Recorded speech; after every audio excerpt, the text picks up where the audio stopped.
Nachagiri TV news.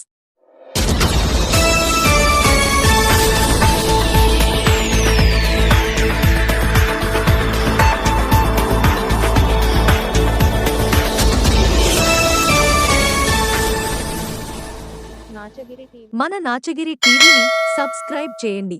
Sri Lakshmi Narasimhaswamy దేవస్థానము Nacharam గుట్టలో ఈరోజు మార్గశిర మాస ద్వాదశిని పురస్కరించుకొని హైదరాబాద్ వాస్తవ్యులు చింతల రామ్కుమార్ చింతల విజయలక్ష్మి వారి కుమారులు కార్తీక్ ముదిరాజ్ గారు స్వామివారి లక్ష పుష్పార్చనకై 11 రకముల పుష్పములను లక్షాధిక సంఖ్యలో స్వామివారి అర్చనకు సమర్పించినారు.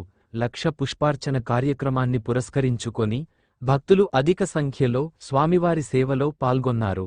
ఇబ్బందులు కలగకుండా ఆలయ సహాయ కమిషనర్ శ్రీమతి ఎస్ అన్నపూర్ణ గారి పర్యవేక్షణలో జూనియర్ అసిస్టెంట్ పాండునరసింహ తగిన ఏర్పాట్లు చేశారు.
మన నాచగిరి టీవీ న్యూస్.